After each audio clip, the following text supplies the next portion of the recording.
Hello, everyone. Welcome back to Talk Olivia. We're so happy you're here today. Let me ask you a question. Have you ever watched an American movie and understood every word individually, but somehow missed the actual meaning of the conversation? Maybe someone said, "I'll take a rain check," and you wondered what rain had to do with anything. Or maybe you heard, "I'm swamped," and imagined someone standing in a flood. Exactly. That's because native speakers don't always say exactly what they mean. Instead, they use phrases, expressions, and shortcuts that carry special meanings. And here's something many learners don't realize.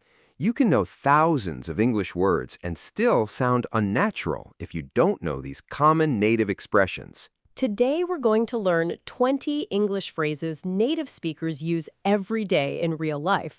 These aren't the usual phrases you've heard 100 times before. These are expressions you'll hear in offices, coffee shops, family conversations, meetings, and everyday American English. And trust me, some of today's phrases will make you sound dramatically more natural.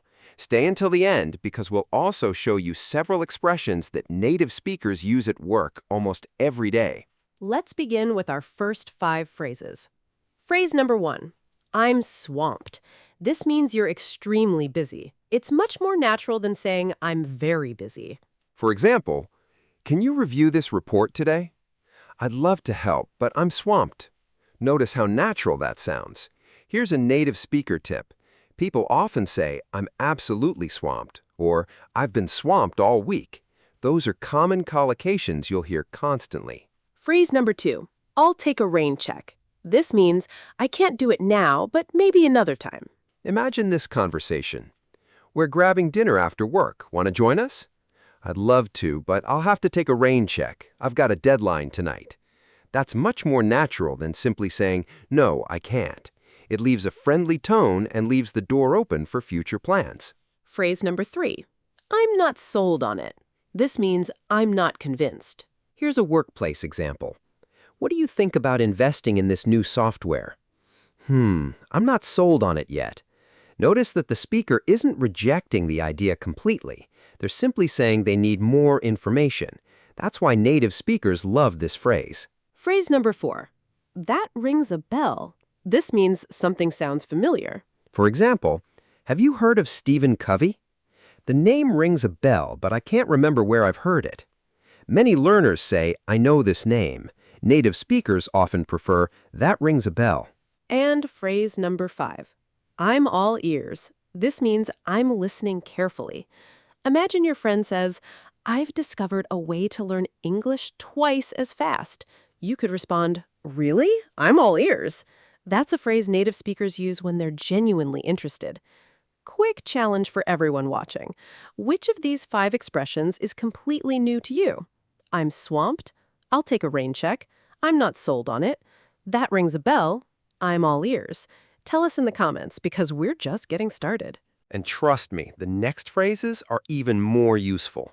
Great job so far. Now let's move on to 5 more expressions that native speakers use all the time, especially at work, when making decisions and when talking with friends.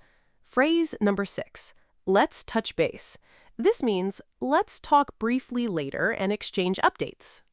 You'll hear this constantly in American workplaces. For example, have we finalized the marketing plan yet? Not yet. Let's touch base tomorrow after everyone reviews the proposal. Notice that nobody is talking about physically touching a base. It's simply a professional way to say, let's check in later. Phrase number 7, "I can't put my finger on it." This means you can't identify the exact reason for something. Here's a great example. This presentation isn't working. What do you mean? I don't know. I can't put my finger on it, but something feels off. That's a phrase native speakers use when they have a feeling but can't clearly explain it. Phrase number 8, "That's a stretch." This means something is difficult to believe.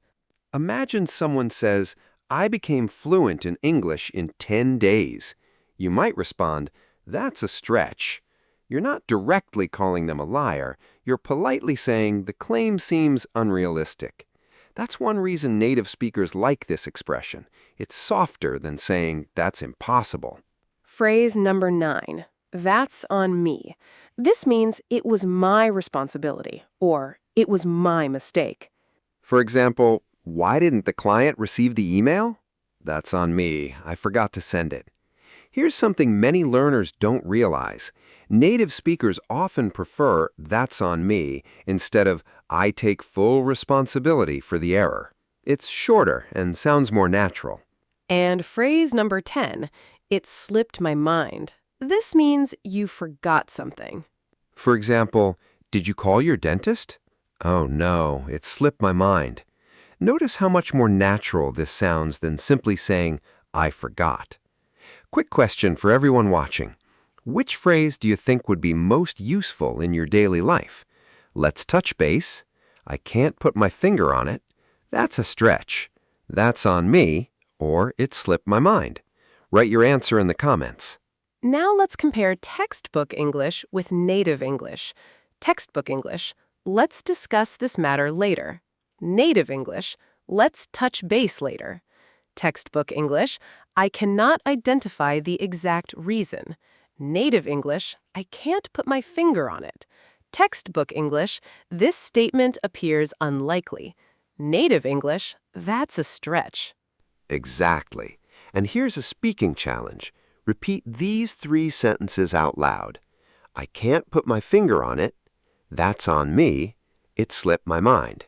If you can say those naturally, you're already sounding more like a native speaker. And trust me, the next 5 expressions are some of the most useful phrases you'll ever learn. Awesome!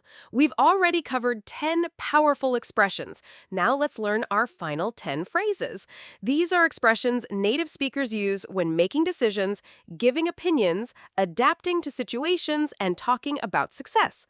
Phrase number 11. Cut to the chase. This means get to the main point. Imagine you're in a meeting and someone spends 10 minutes explaining background information. A colleague might say, let's cut to the chase. What's the final recommendation?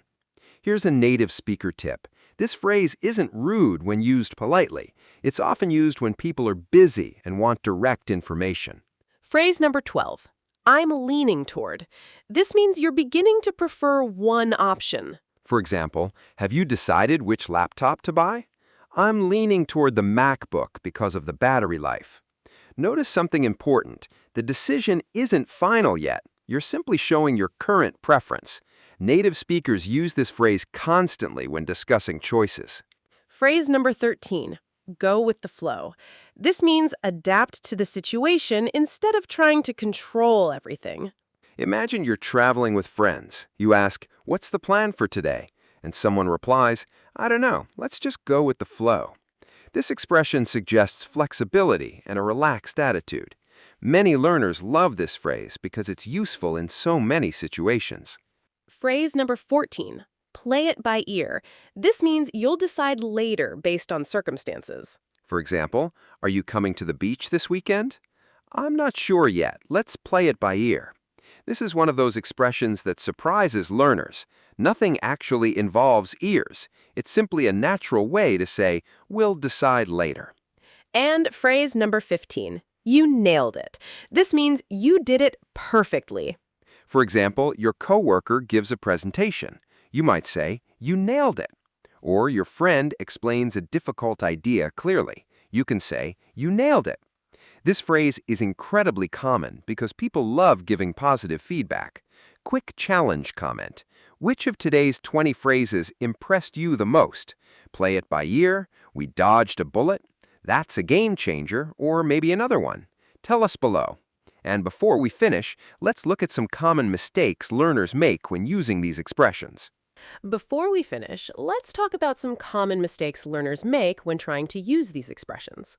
And don't worry, these mistakes are completely normal. In fact, many advanced learners make them too. Exactly. The goal isn't just to know these phrases. The goal is to use them naturally. Let's look at some of the biggest mistakes. Mistake number 1. Wrong. I'm not convinced. Correct. I'm not sold on it. Or I'm not convinced. Here's why. Many learners know the word convince, but forget that convinced is the adjective. And in everyday conversation, native speakers often prefer I'm not sold on it, because it sounds more conversational. Mistake number 2. Wrong. I forgot it. Correct. It slipped my mind. Now, I forgot it isn't grammatically wrong, but native speakers often choose it slipped my mind, especially when they're talking about appointments, tasks, birthdays, or things they intended to remember. For example, did you submit the report? Oh no, it slipped my mind.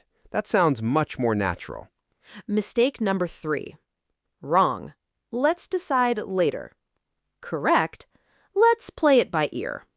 Again, both are correct, but native speakers often use the expression because it sounds smoother and more conversational. For example, are we hiking this Saturday? I don't know. Let's play it by ear. That's exactly how you'll hear it in real life. Mistake number 4. Wrong. You did very good. Correct. You nailed it. This is one of the easiest ways to sound more natural. Instead of saying, you did very good, try saying, you nailed it. It's shorter, more enthusiastic, and much more common among native speakers. Mistake number 5. Wrong. I am very busy. Correct. I'm swamped. Now, I'm very busy is perfectly correct English, but if you want to sound more like a native speaker, you'll often hear, I'm swamped. For example, can you join another meeting this afternoon? I wish I could, but I'm swamped. That's exactly the type of phrase native speakers use every day. Here's a bonus mistake that surprises many learners. Wrong. I don't like it. Correct. It's not my cup of tea. This is a huge difference in tone. I don't like it can sound direct, sometimes even a little harsh, but it's not my cup of tea sounds friendly and polite. For example, do you enjoy camping in the winter? It's not really my cup of tea. That's a great expression to remember. So what's the big lesson here? The biggest difference between intermediate English and natural English isn't grammar, it's choosing the expressions native speakers actually use, and that's exactly what you're learning today.